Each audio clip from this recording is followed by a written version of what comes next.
డబ్బు సంపాదించిన తర్వాత అండి, ఆ డబ్బు ఉపయోగించుకోవాలో పారేసుకోవాలో సంపాదించడం ఇష్టం, అవునా?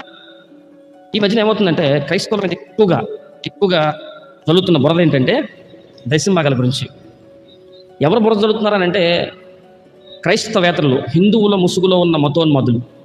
నిజమైన హిందువు భారతదేశాన్ని ప్రేమిస్తాడు, భారతదేశంలో ప్రతి పౌరుణ్ణి ప్రేమిస్తాడు.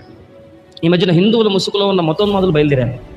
వీళ్ళు ఏమంటారంటే దశంభాగాలు ఏంటి, దశంభాగాలు ఇస్తారని మీరు దశంభాగాలు దండుకుంటారేంటి అంటారు. ఇచ్చేవాడికి బాధ లేదు, తీసుకునే వాళ్ళకి బాధ లేదు. మధ్యలో వీళ్ళ బాధ నాకు అర్థం కావట్లా. ఆ వ్యక్తి మంచి సేవ చేస్తే అక్కడ సేవ జరుగుతుందంటే దశంభాగం ఇస్తాడు, లేకపోతే ఇవ్వడు. అది వ్యక్తిగతం.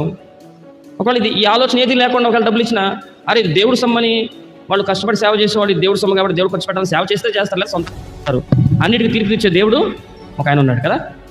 కానీ ప్రజలు ఏం చేస్తున్నారంటే, అంటే ఈ యొక్క బురద జల్లే బ్యాచ్ ఏం చేస్తున్నారంటే ఈ మాటలు మాట్లాడుతున్నారు.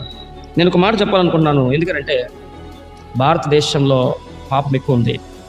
విజయ్ మాల్యా, నీరవ్ మోడీ లాంటి వాళ్ళు అంటే లక్షల కోట్లు ఎగ్గొట్టి దేశాలు దాటి వెళ్ళిపోతే ఒక్కడు ధర్నా చేయడు. తెలుసా మీకు?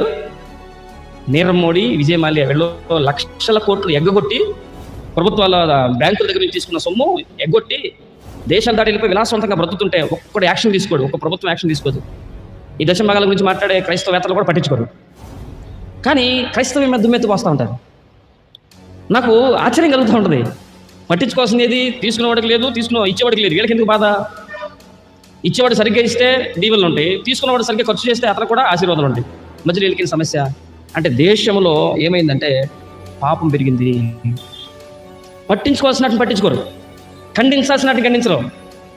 అందుకని అన్నాడు ప్రభు యూతులతో ఏమన్నాడంటే, మీరు పాపంలో ఉండి పాపంలో చస్తారు. మీరు నమ్మరు, దేన్ని పట్టించుకోవాలో పట్టించుకోరు, దేన్ని ఖండించాలో ఖండించరు.